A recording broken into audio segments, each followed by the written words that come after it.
vamos a introducir este mensaje haciendo algunas anotaciones alusivas a lo que está pasando en este momento en nuestro país y las relaciones que tenemos con el vecino país de Venezuela. Es tenso el asunto, ¿no? Me ponía a pensar yo, pues hay millones de opiniones, ¿no? O sea, mejor dicho, después de que se desató este problemón, ¿sí?, ha habido cantidades de manifestaciones, opiniones muy diversas. Algunos creen que Santos ha sido un presidente muy relajado. Otros dicen, si allí estuviera Uribe. Estamos a vísperas de elecciones y resulta un poco sospechosa la presencia de algunos voceros políticos en este preciso instante, porque son boticos de mano.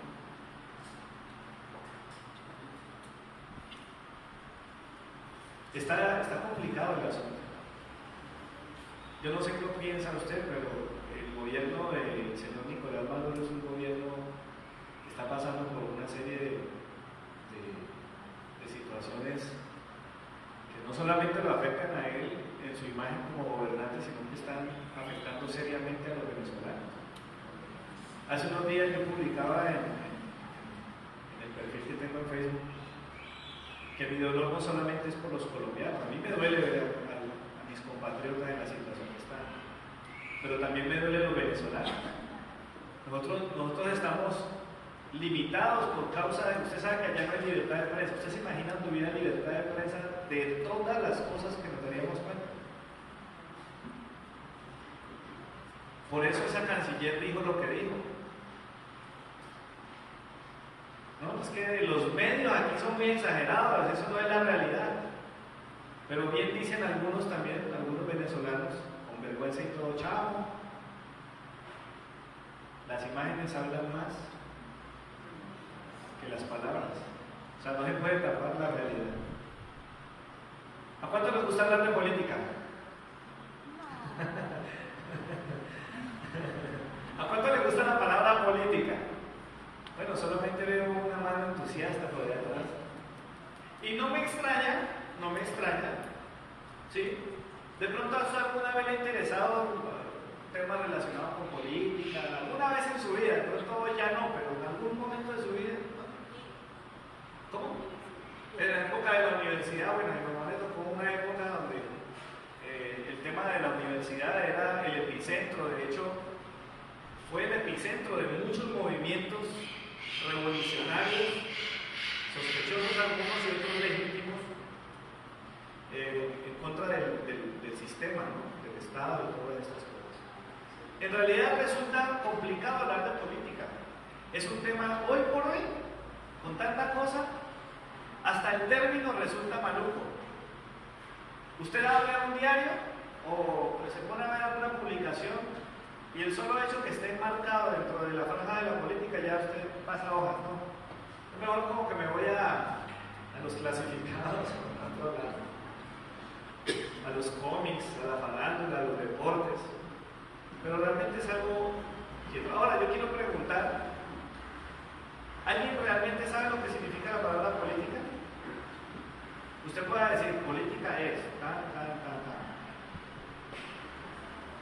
¿no? Bueno, de pronto sí, usted dice, bueno, yo tengo una idea, pero de pronto me meto la pata. Tranquilo que a mí me pasa lo mismo. Yo hasta que no estoy seguro, no me arriesgo a lanzar una teoría. De lo contrario, yo me quedo quietito, ¿sí?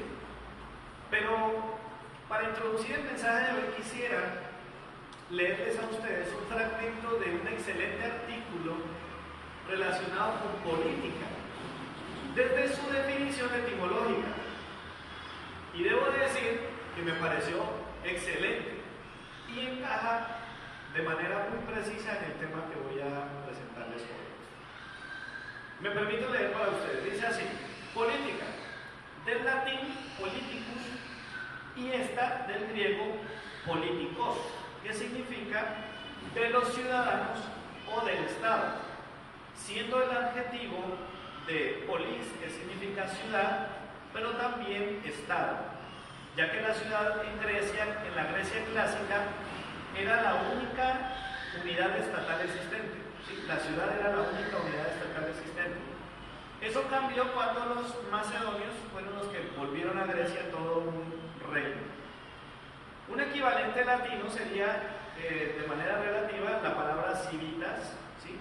Que como polis proviene de la misma intención, ciudad, y civilis como políticos, de donde proviene nuestro adjetivo civil. Como fue mencionado anteriormente, la ciudad era la unidad estatal en Grecia, que era de un carácter democrático. Un fenómeno que surgió ahí por primera vez en la historia, al menos en aquella historia.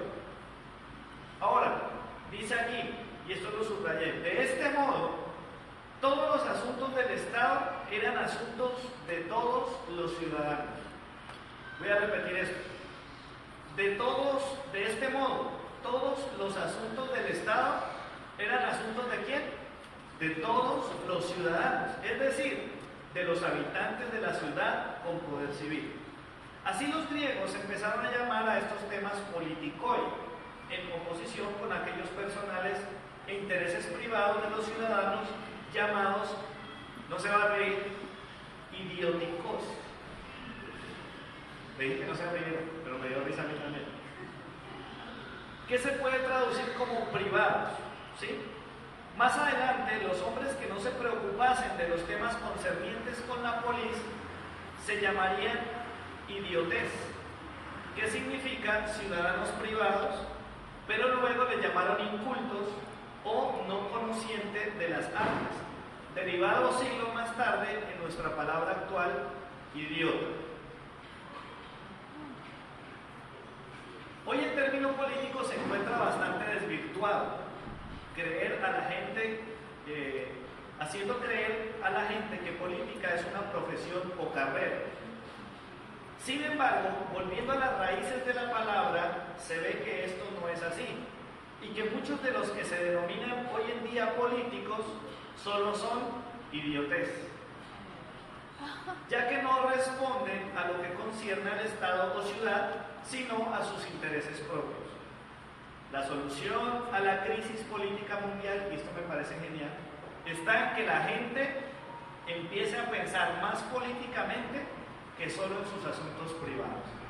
Voy a leer esta última línea que me parece clara.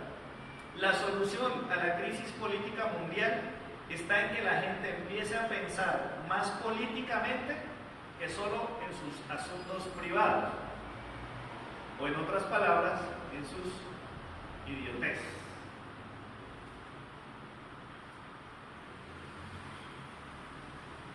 La Biblia dice que tú y yo somos reyes y sacerdotes. ¿Amén? Amén. Así nos califica la Biblia. Nosotros somos un pueblo escogido, una nación santa, somos una comunidad de reyes y sacerdotes importantísimos. ¿Saben cuál es el problema? Que la tendencia satánica de segmentar la verdad nos pone tropiezo una y otra vez. Porque decimos, sí, somos reyes y sacerdotes, pero jugamos mucho al sacerdote, porque es esa palabra que nos estimula mucho el tema de la vida espiritual, la iglesia, ¿verdad? ¿Sí? Sacerdotes, lo relacionado con lo espiritual, pero reyes. Ese no es un tema en el que profundizamos mucho. Pero paradójicamente, señorío y gobierno para el ser humano fue lo que Dios habló antes de la caída.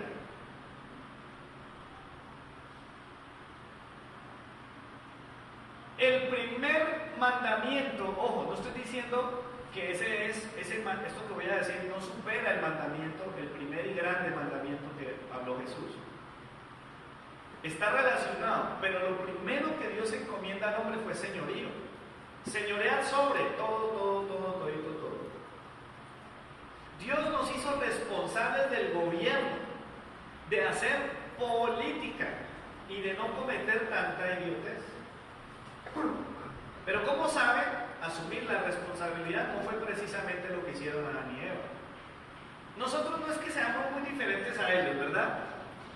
Eso de asumir la responsabilidad no es algo que nos guste hacer muy a menudo. Es más práctico buscar culpables o echarle la culpa a otro. Eso es lo mejor. Busquemos a ver a quién le tiramos el guante para que se lo champe. ¿Qué vemos el día de hoy? Usted prende el televisor, escucha los medios y los titulares que tenemos son terribles.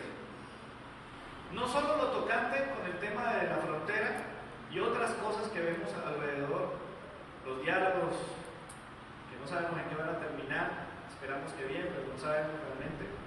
Es una crisis política, ¿sí? Nos concierne a todos, pero nuestra mirada está puesta en ¿quiénes? En los gobernantes. Entonces, muchos opinaderos, ¿sí? Culturízate conmigo, opinadero, dícese de la boca, que tiene una lengua y emite ideas y pensamientos. Entonces llega una avalancha de opiniones, incluidos los nuestros. La lengua está lista para hacer uso de su libertad de expresión. Pero ¿sabe cuál es el problema? Que lo hacemos sin responsabilidad. O sea, señalamos todo, hablamos de todo, pero al final no tomamos cartas en el asunto. Ahora, en medio de todo esto, ¿cierto? Vuelvo y repito, hablar de políticos, de corrupción, eso nos debe tener ya hastiados. No me extraña que la mayoría, cuando pregunté que a quién le gustaba hablar de política o a quién le gustan los temas políticos, básicamente nadie quería levantar la mano. No es extraño, pero debemos estar ajenos a esta realidad. La pregunta, una buena pregunta es: ¿qué espera Dios de nosotros en este sentido? En realidad nosotros hoy tenemos que hacernos esa pregunta. No sé si usted se acuerda, pero hace unos días yo escuché un rumor por ahí, alguien estaba incómodo con el tema. Trajimos a unos hermanos cristianos que están haciendo un trabajo en los medios políticos y había alguien sumamente incómodo. ¿Cómo era posible que esta iglesia prácticamente el tema de la política se ha satanizado? Yo sé que no es un ambiente fácil, ¿sí? La corrupción es una cosa muy complicada, yo sé que no es fácil, pero yo me pregunto, entonces, si tenemos tanta aversión, si le tenemos tanta al tema de la política, es porque quizás no hemos entendido bien el carácter de libros como el libro de Esther. Una mujer valiente, que necesitamos mujeres como ella o no. Hoy en día necesitamos mujeres valientes como Esther. O son personas que no han encontrado en su Biblia un maravilloso libro llamado Nehemías, que habla de un tremendo hombre que tuvo un lugar de influencia en el imperio del momento. Y cómo necesitamos hombres comprometidos de la estatura de Nehemías. Son personas a las que Dios les confió mucho. Mardoqueo le dice a Esther: hijita, mija, vea, analice bien la situación. Piense, porque es muy probable que usted en este momento y para este tiempo haya sido puesta por Dios con un propósito. Para esta hora has llegado a ese lugar, le dice Mardoqueo a su niña. Hermanos, yo sé que a ellos Dios les dotó con más oportunidades que nosotros. Yo no sé qué haría usted en el lugar de ellos, o qué habría hecho, perdón. A ellos Dios les dio 5 talentos, ¿sí? Muchísimo les dio. Nosotros decidimos qué hacemos con eso. Pero ¿saben que Dios a cada uno nos da conforme a nuestra capacidad? La Biblia dice claramente en la parábola de los talentos, en Mateo, dice que el Señor repartió a cada uno según su capacidad. De manera que aunque no todos lleguemos a estar cerca de los mayores gobernantes, tenemos algo que hacer. De alguna manera tenemos que gobernar lo que tenemos. Gobernar nuestra familia. Hay algo que tenemos que gobernar. Quizás tenemos que gobernar una empresa, quizás tengamos que gobernar en medio de un oficio como el de los maestros. Hay algo que podemos gobernar. Hay gente que tiene liderazgo en otras ramas. Ahora, podemos hablar de muchas cosas, pero hablando de iglesia, porque este es un día de iglesia, la pregunta es, o una buena pregunta es, ¿cuál es la política que debe regir la iglesia? ¿Se ha preguntado eso alguna vez? ¿Cuál es la política que debe regir la iglesia? ¿La iglesia tiene que hacer ejercicio político? Vuelvo y repito, yo no estoy hablando de partidos, ni de colores, ni de urnas, ni de sufragios, no, yo no estoy hablando de absolutamente nada de eso. Estoy hablando del desempeño político, que según leímos, nos concierne a todos nosotros. O vamos a seguir enfocados en nuestra idiotez. Porque tristemente, como iglesia, tenemos que reconocer que muchas veces hemos obrado más en favor de nuestros asuntos personales que los del pueblo. Mire por favor su Biblia y ábrala en Hechos capítulo 2. Vamos a desarrollar el tema. Si quieren pueden poner el título ahí, la política de la iglesia.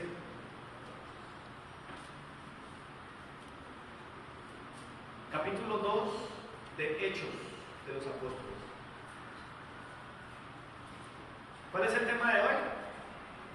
La política de la iglesia.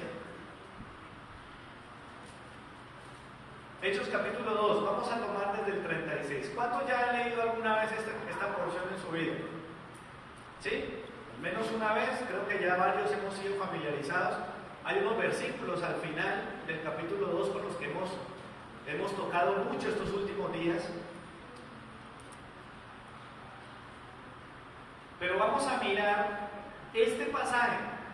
Ahora la pregunta es ¿por qué vamos a tocar ese pasaje? Usted se ha preguntado a veces por qué cuando uno va a predicar, por qué un predicador elige X o Y pasaje. La idea no es buscar un texto para forzarlo a decir lo que nosotros queremos presentar. La idea es encontrar en el texto la suficiente base para exponer un tema. Ahora, le voy a dar 3 razones por las cuales este pasaje es muy útil para hablar de la política en la iglesia. Primera razón, el tiempo de la encarnación y la ascensión de Cristo eran relativamente recientes. Es decir, la experiencia magnífica del Mesías encarnado y su ascensión estaban fresquitos. Esa es la primera razón. El fundador, ¿sí?, de nuestra comunidad de fe, de lo que nosotros llamamos hoy iglesia, estaba fresquito el hecho de que Él existió, que Él estuvo entre nosotros y había ascendido. Eso estaba fresquito, esa es la primera razón. La segunda, la comunidad de cristianos tenía la certeza del derramamiento del Espíritu Santo. Es el mismo capítulo 2 que inicia hablando de la historia de la llegada de la venida del Espíritu Santo. Esos cristianos estaban convencidos de que el Espíritu Santo se había derramado, ¿sí? Estaban recién tocaditos por el Espíritu Santo, estaban en un primer amor espiritual, en un tiempo grandioso. Y lo tercero, la tercera razón por la cual he tomado este pasaje para exponer este tema hoy, es que la iglesia primitiva fue terreno fértil para que la semilla del Evangelio llegara hasta nosotros hoy. Lo tercero es porque la iglesia primitiva fue terreno fértil para que la semilla del Evangelio llegara hasta nosotros hoy. Esa iglesia, esos corazones, eran corazones fértiles. Esa semilla del Evangelio no fue a parar a los pedregales ni en medio de espinos. Esos cristianos recibieron en su corazón el Evangelio y aquí estamos nosotros. Amén. Entonces, ¿qué podemos decir allí? La iglesia primitiva supo hacer política, supo hacer política. ¿Por qué? Aunque podríamos enumerar muchas posibilidades, yo quiero presentarles hoy 3 características que abarcan la política de la iglesia en este pasaje. Número 1, tener claro quién es quien gobierna. Lo primero, tener claro quién es quien gobierna.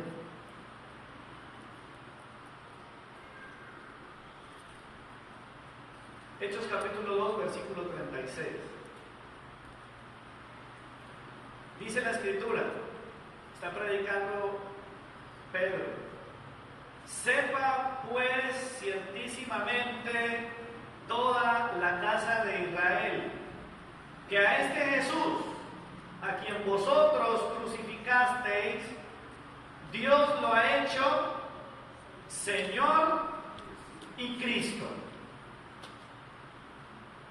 Tremendo. Pedro está recién tocado por el Espíritu Santo y empieza a predicar. Y lo primero que vemos en la política de la iglesia es que ellos tenían claro quién es el que gobierna. No hay otro por encima de él. Dios, dice Pedro, lo ha hecho Señor y Cristo. Póngale cuidado a esto. La palabra Señor y la palabra Cristo son dos palabras sumamente importantes en este discurso. Porque dice que Dios está por encima de todos. No sabemos exactamente cuántas personas escucharon esto, de qué nacionalidades eran, pero todos podían tener clara al menos tres cosas. Una, hay un Dios. Listo, si no tiene claro eso, es posible que tuvieran claro que había un Señor. Un Kyrios en el griego. Claro, ellos vivían bajo un imperio y había un Kyrios, uno que era todopoderoso pero aquí en la tierra. Y lo tercero que podía pasar era que consideraran al Cristo. El Cristo, del griego, Christos, significa Mesías. Es decir, que todos los que estaban escuchando, incluidos los judíos, entendieron el lugar donde Jesús fue puesto. Era el más importante de todos. Una iglesia que hace la política según lo que dice este pasaje. La política de la iglesia funciona así, teniendo claro quién gobierna. ¿Quién es el que gobierna? Es el Señor Jesucristo. El Espíritu Santo le puso claridad a ese Pedro que era a veces sí y a veces no. En ese momento Pedro no tenía temor ninguno. Pedro se paró y dijo lo que tenía que decir. Como nunca antes, Pedro comprendió esta verdad. ¿Comprendes tú esta verdad? Si tú quieres ser realmente una persona que entiende la política como iglesia, la política como pueblo de Dios, como cristianos, tienes que tener claro quién es el que gobierna. El liderazgo de la iglesia del Señor se fundamenta en este principio. Así debió ser. Nosotros deberíamos vivir, como dice por ahí una canción, en un mundo ideal.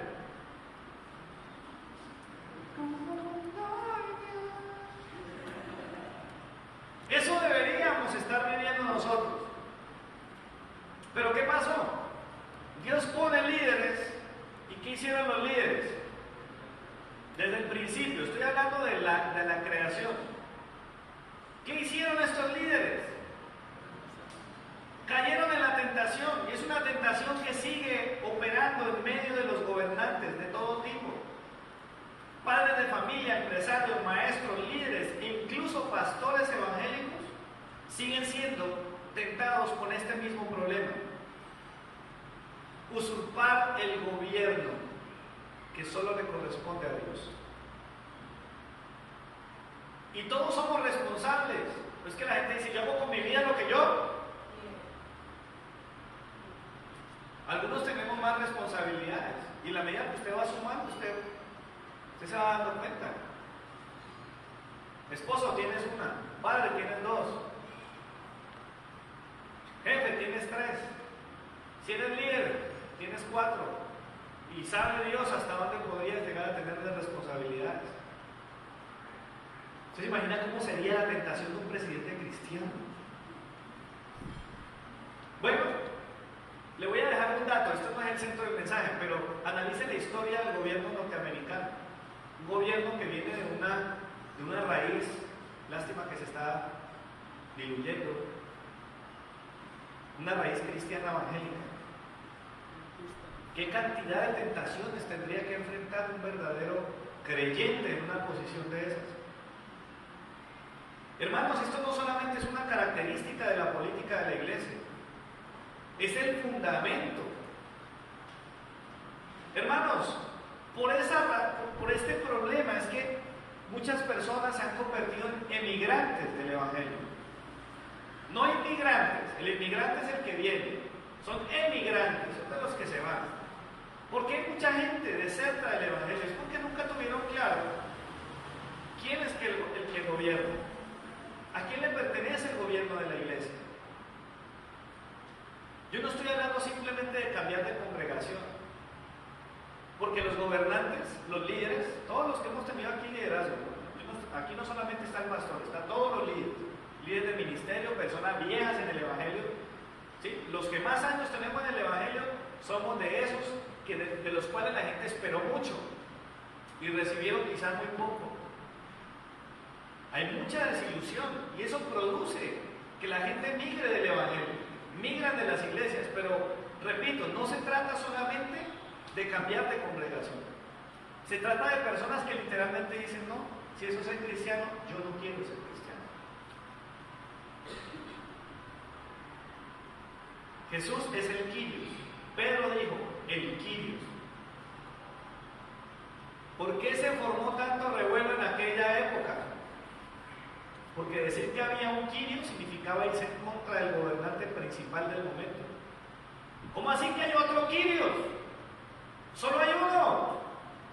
Averigüen de qué se trata todo eso. Una revolución terrible. Eso era una ofensa para los cristianos, para los gobernantes, de aquella época. Decir que Jesucristo era el Kyrios, el Señor, eso era un tema tremendo. No era solamente decirlo de boca, era realmente vivirlo. La promesa de nuestro Salvador fue divulgada con suma claridad a través del apóstol Pedro cuando dijo, versículos 40 y 41. Dice, miren, léalo conmigo, del mismo capítulo. Y con muchas palabras o con muchas otras palabras testificaba y les exhortaba diciendo, ¿qué les decía? Sed salvos de esta perversa generación. Así que los que recibieron su palabra fueron bautizados y se añadieron aquel día como 3,000 personas.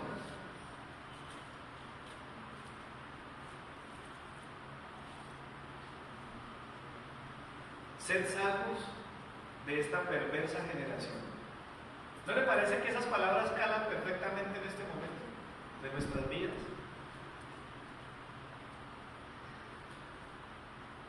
Qué bueno que nuestro rey, nuestro gobernador cumple lo que promete. Amén. ¿Cuántos creen que el Señor cumple sus promesas? Amén. Su plan de gobierno es perfecto. Amén. Así que no tenemos por qué estar renegando, ni ay, no, es que yo a veces no entiendo, es que no sé, es que yo a veces lo dudo. Hermanos, la única manera de salvarnos de esta generación perversa es poniendo nuestra fe en Cristo, que es el gobernante en este lugar. Es el gobernante del pueblo de Dios. Amén. Sigamos. Segundo, la segunda característica que abarca la política de la iglesia, vuelvo y repito, podría decir muchas, pero las condensé en 3. Entonces, la primera, ¿cuál es? Tener claro quién es y quién gobierna. La segunda, tener claro que el bien general prima sobre el particular. Esta es una característica vital de la política de la iglesia, tener claro que el bien general prima sobre el particular. Sumamente importante. Versículos 44 y 45. Dice, todos los que habían creído estaban ¿cómo? ¿Sí me está siguiendo en la lectura? 44 dice, todos los que habían creído estaban juntos y tenían en común todas las cosas. Vendían sus propiedades y sus bienes y los repartían a todos según ¿qué? La necesidad de cada uno. Esto realmente esto es del otro mundo. ¿Cuántas ofertas políticas escuchamos a menudo? Cantidades. Algunas son muy llamativas. Pero mire, este fruto de la iglesia primitiva, este movimiento político de esta iglesia. ¿Por qué yo tomo esto? Porque es que esa fue la primera esencia de la iglesia. Es el patrón que deberíamos seguir. Ellos estaban recién llenos del Espíritu Santo, habían acabado de ver ascender a Jesús, recibieron el Evangelio. Hermanos, ese es un fruto muy impactante y sumamente difícil de imitar. No dije igualar. ¿La iglesia de hoy podría igualar eso? Yo no creo. ¿Podemos imitarlo? Sí, pero es difícil. Claro que sí. Lucas, ¿cuántos sabían que el libro de los Hechos lo escribió Lucas? Ahí le dejo el dato. El libro de los Hechos fue escrito por Lucas, el mismo del Evangelio de San Lucas. Y este hombre es un historiador. Algunos dicen que leer el Evangelio de Lucas y leer los Hechos de los Apóstoles resultan ser sumamente importantes para hacer una buena enseñanza en la iglesia. Es muy confiable. Lucas se ha dado la tarea de corroborar que lo que está escribiendo sucedió. De manera que lo que encontramos aquí no fue un chiste. Ay, esa gente, los cristianos, con tal de ganar gente, escriben cualquier cosa en esa Biblia. No, señor. Eso pasó realmente. ¿Usted se imagina qué pasaría con nuestra sociedad si viviéramos aplicando esto? Hermanos, Dios todo lo hizo bueno. Amén. Eso dijo él al final del Génesis. Después de 6 días de duro trabajo dijo, todo esto me quedó buenísimo, de gran manera. Es el mejor gobernante que podemos tener. Amén. Pero ¿cuál es el problema? Seguimos con las mismas, permítame usar esta expresión, no sé si a alguien le parezca ofensivo, pero seguimos con las mismas idioteces de la caída del Génesis. Nos fue entregada el señorío de todo lo que Dios creó, pero no quedamos contentos con eso. Ya todos conocen la historia. Si usted no la conoce, léala en Génesis 3. Pero ¿qué fue lo que pasó ahí? Sencillo. Número 1, prestamos oídos a consejos que tuercen la voluntad de Dios. ¿Por qué no podemos? ¿Por qué no es posible en la política de la iglesia permanecer en este principio de que el bien general prima sobre el particular? Porque seguimos prestando nuestro oído a consejos que tuercen la verdad de Dios. ¿Por qué falla la política en la iglesia? Porque aceptamos la idea de darle un golpe de estado al Señor de señores. ¿No fue eso lo que pasó en Génesis? Ay, usted no va a morir. Además que Dios sabe que el día que coma de eso serán abiertos sus ojos, sabiendo el bien y el mal, y seréis como Dios.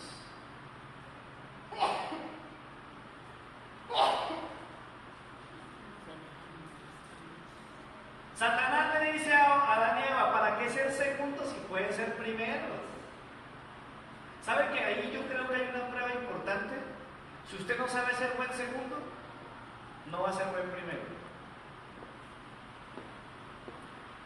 Lo voy a poner en términos de empresa. Si usted no supo ser un buen subgerente, no va a ser un buen gerente. Es bien complicado eso.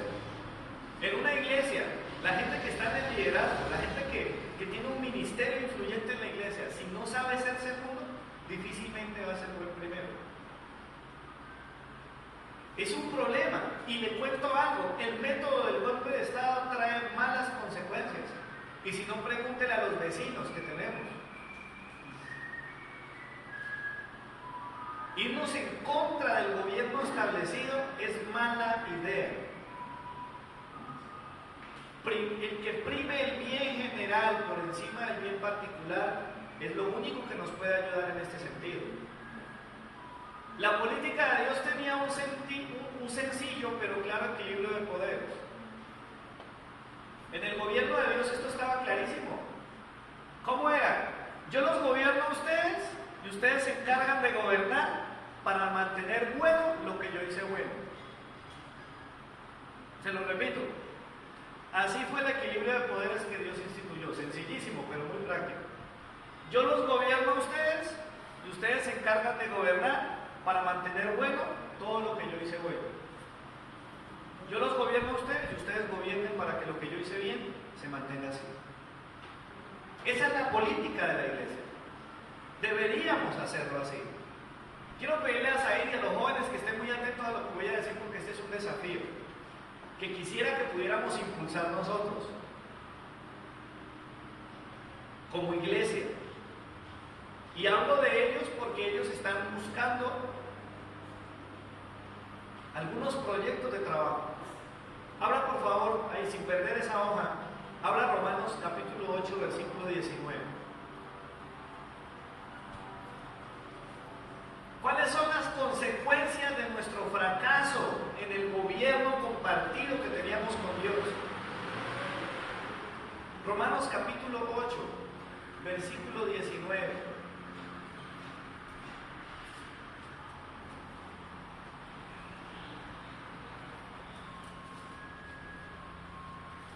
Dice la palabra del Señor: porque el anhelo ardiente de la creación es aguardar la manifestación de los hijos de Dios. Versículo 22. Sabemos que toda la creación gime a una y aún está con dolores de parto hasta ahora. Fracasamos en Génesis. Y la tierra, la naturaleza, el planeta en que vivimos, sigue extrañando aquellos días en los que alguien obediente a Dios se ocupaba de su bienestar. La creación sigue anhelando que los hijos de Dios nos manifestemos. Ese es el anhelo ardiente de la creación. Porque es que el fracaso nuestro fue tan grande que hasta el ecosistema llevó el culto. No tenemos que hacer una gran exposición de la situación ambiental que enfrentamos en este tiempo, pero la sentimos. Siente el calor, ve noticias, se está dando cuenta de muchas cosas que están pasando. Algunas son proféticas, quizás no las entiendas, pero algunas son ciertas. Otras son situaciones producto de nuestra irresponsabilidad. Las consecuencias son graves. ¿Cuándo fue la última vez que plantaste un árbol? La última vez que dijiste: ve, esta persona tan cochina, mira cómo dejó ese reguero. Y fuiste y recogiste el reguero. ¿Reciclas en tu casa? Porque es que todo esto nos compete a todos. ¿Qué es hacer política? Es ocuparnos todos de lo que nos concierne a todos. Y la iglesia tiene que estar ahí. Es el bien general por encima del bien particular. Yo les ampliaré el tema a los muchachos más adelante, pero creo que tenemos que hacer algo. El planeta entero está extrañando aquellos, yo no sé cuánto tiempo pasó desde la orden del Señor hasta la caída. No sabemos. Génesis es un libro que tiene una complejidad en cuanto a los tiempos. Pero una cosa sí sé, y es que la creación necesita que los hijos de Dios nos manifestemos. Amén. Amén. Pero no es salvemos el planeta, salvemos el planeta, no a los toros, no a los toros. Esa manifestación es una cosa que podríamos hacer, sí. No le quitemos el mérito a las manifestaciones, pero la palabra está hablando de manifestación como una acción literal. Yo creo que en todas las casas debería haber un punto ecológico. ¿Han visto eso en las empresas? Son 3 tarros, en algunas hay 4. Hay uno verde, hay uno gris, hay uno azul, y aquellas que manejan cosas de riesgo biológico tienen la roja. Nosotros deberíamos tener eso. Es más, aquí en la iglesia, ahí les suelto un apunte. Deberíamos trabajar por eso. La iglesia hace política de esa manera también. La gente no lo ve. La gente cree que la iglesia es parte del fenómeno religioso que afecta a tanta gente. Para mal, ¿no? Porque han estigmatizado, así como la política está estigmatizada, para muchos el tema de la vida, de la fe, eso tiene que ver con religión. A mí no me gusta que me hablen de eso. La culpa es nuestra.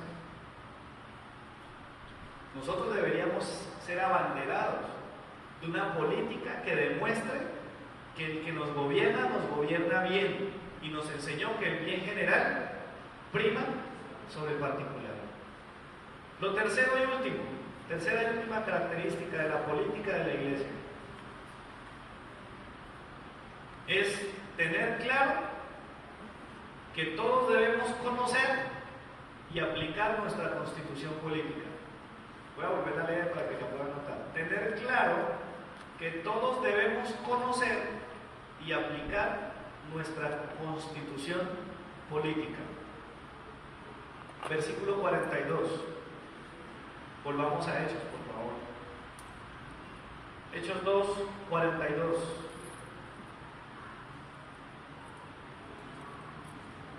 ¿Qué dice la Biblia? Y perseveraban, por favor léalo conmigo, y perseveraban ¿en qué cosa? En la doctrina de los apóstoles. ¿Los apóstoles con quién estuvieron?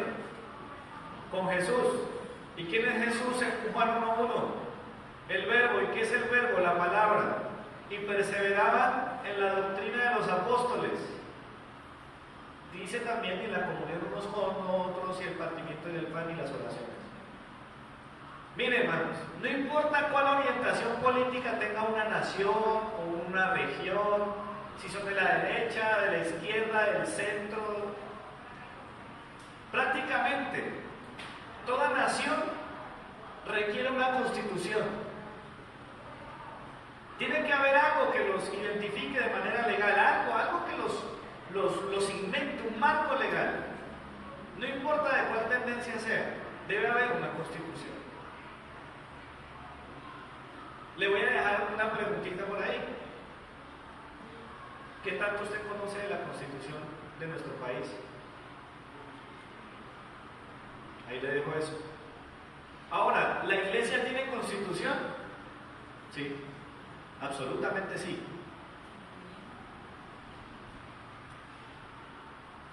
Usted la tiene en la mano, bendito sea el Señor. Durante años nos la escondieron. Solo unos cuantos podían leerla. Pero hoy, tú y yo tenemos el privilegio de tener la constitución de la iglesia de Jesucristo, la comunidad de la fe. Aquí está. Esa es la constitución de la iglesia. Se llama la Biblia. Ahora, nosotros tenemos que conocerla. Me dejó un poco preocupado la vigilia. Hicimos una dinámica muy entretenida, pero al mismo tiempo me dejó pensando que nos falta mucho. Hay mucho desconocimiento de la constitución de la iglesia. Los decretos y los estatutos de Dios de este libro no están tan claros como yo pensaba. No significa que yo los tenga todos claros, hermano. Yo también estoy en las mismas, aprendiendo. Pero por favor, tenemos que trabajar en eso. Pero ojo, no es solamente conocerlos. Dígale al vecino, vean, no es solamente conocerlos. Ojo, no es solamente sabérselos. No es solamente sabernos los libros de la Biblia de memoria. Hermanos, amados hermanos, la Biblia dice que nuestra ciudadanía está ¿en dónde? En los cielos. Nosotros representamos un gobierno, un reino, un estado. Y no debemos ser ciudadanos que incurren en la idiotez. ¿Sabe qué es? Cuando las personas solamente leen lo que quieren, lo que les conviene. ¿Y cómo tenemos de eso en nuestro entorno? La gente coge la Biblia y la pone a decir lo que ellos quieren. Eso es parte de la incultura, del ser incultos. Y eso no debemos permitirlo. Nosotros no podemos ser solamente oidores, dice Santiago, tenemos que ser hacedores. La mejor forma de aprender la constitución de la iglesia es haciéndola. Cuando tomamos en serio la palabra de Dios, mis amados, toda nuestra vida tiene que ser impactada.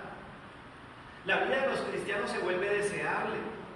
¿Sabe qué ocurre en una iglesia que vive conforme a la constitución de la iglesia, conforme a sus decretos y estatutos? Versículo 43 al 47. Ya creo que usted y yo lo hemos leído muchas veces. Dice: sobrevino temor a toda persona. Es decir, las personas aprenden a respetar a Dios. Yo me pregunto, durante esa para mí es una evaluación. Para mí desde la exposición y para ustedes de la aplicación. Yo tengo el deber de predicar la palabra y espero que en el corazón de la iglesia haya más respeto hacia Dios. Que cada uno de nosotros respetemos más a Dios. Dice más adelante: y muchas señales y maravillas eran hechas por los apóstoles. Quiero hacer la aclaración. Estamos leyendo una historia desarrollada por un estudioso, por un historiador, que es Lucas, y él la cuenta como la está viendo. No es que las señales las hacían los apóstoles porque ellos eran los que hacían los milagros. No, era Dios a través de ellos. Y el Señor Jesús dijo, claramente lo dijo: y estas señales seguirán a los que creen. En mi nombre echarán fuera demonios, pondrán la mano sobre los enfermos y sanarán. Y si bebieren cosa mortífera no les hará daño.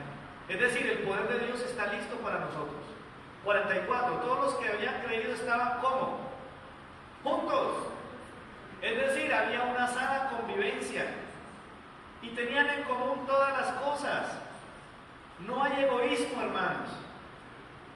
Todos tratamos bien lo de todos.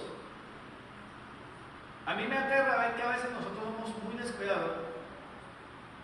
Chicles debajo de las sillas, comemos, después de la reunión tenemos la oportunidad de comprar algo para antes de llegar a la casa y veo los papeles tirados.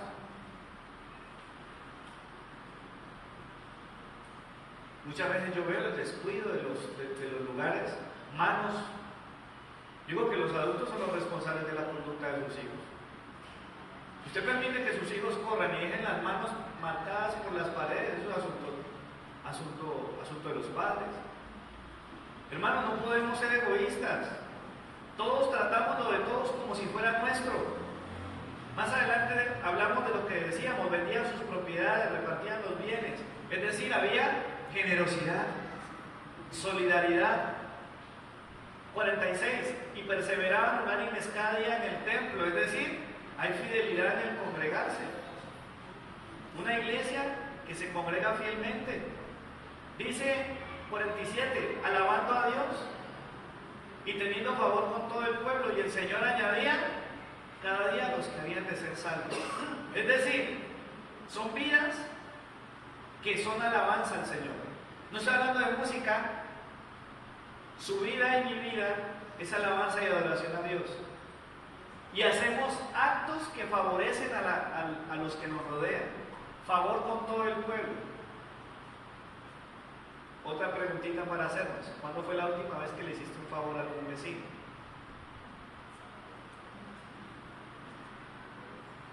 Si usted tiene una buena respuesta, tranquilícese, pero si no, preocúpese. ¿Y sabe qué pasa? En una iglesia que conoce y hace la voluntad del Señor, que conoce la constitución de la iglesia, la constitución, la Biblia, es una iglesia donde Dios dice: a esta le voy a sumar más. El Señor mete la mano en el crecimiento de la iglesia. Y el Señor añadía. Amados hermanos, yo quiero concluir con esto. Yo espero que la perspectiva o la visión política para nosotros sea ahorita un poco más clara. Empezando porque ni siquiera teníamos una definición de lo que es política.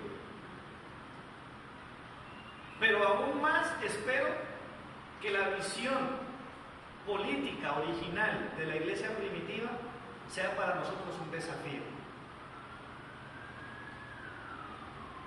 Nosotros somos los llamados a ser embajadores del reino de Dios, del gobierno de Dios. Debemos ser expertos en el tema de la paz. ¿Por qué? Porque nosotros disfrutamos de una paz que sobrepasa todo entendimiento, que no fue recibida como el mundo la ofrece. Hermanos, ¿saben que necesitamos más diálogos de paz de los que parecen?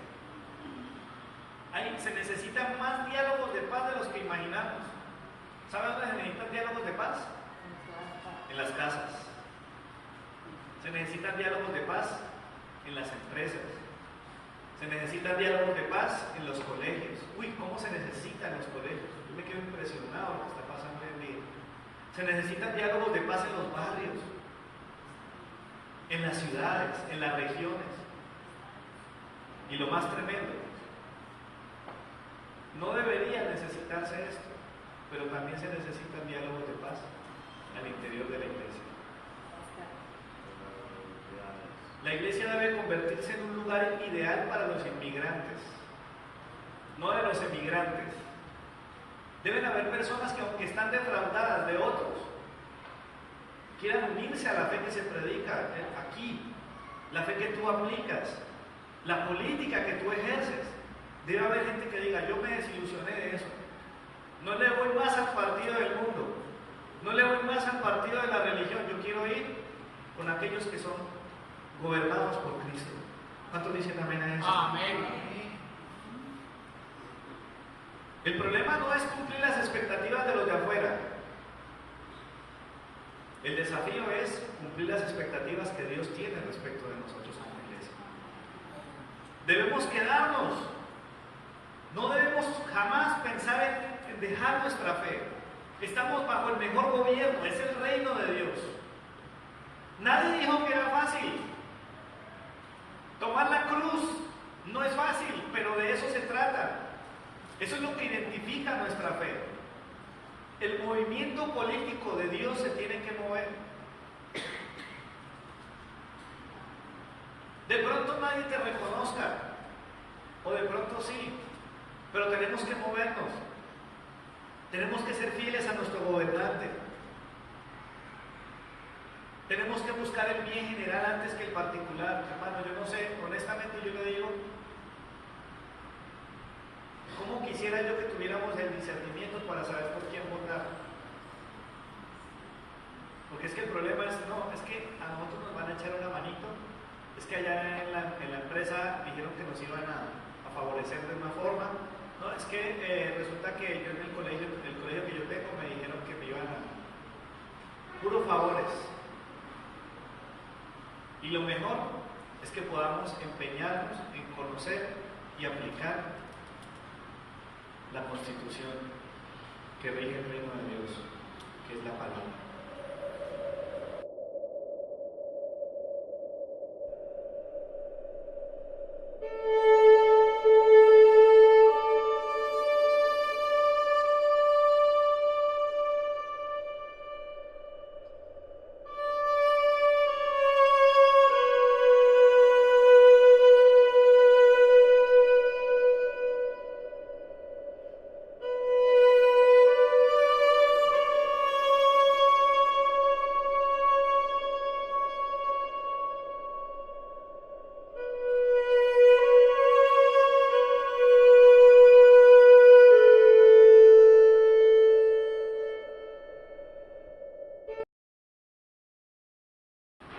¿Cómo vamos a aplicar este mensaje?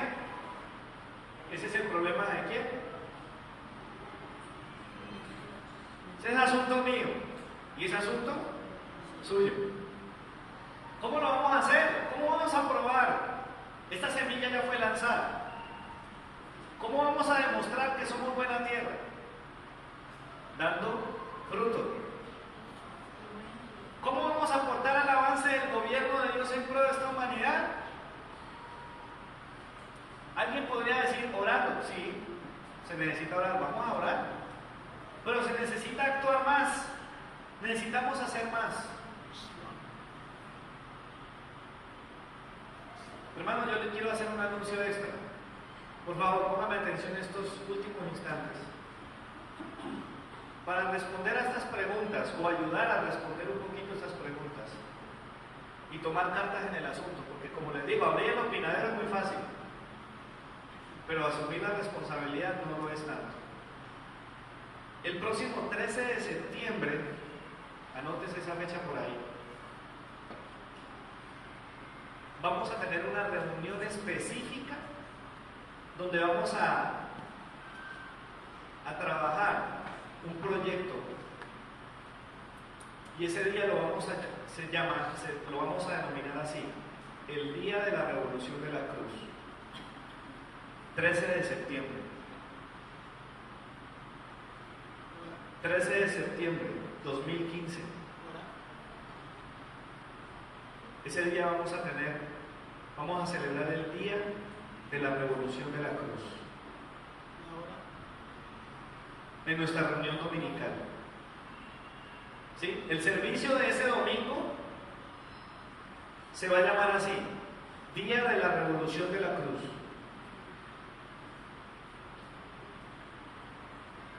¿Cuántos pasaron al frente en la vigilia de los que están aquí?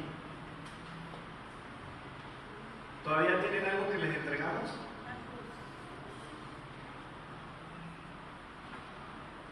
¿Algunos todavía conservan esto?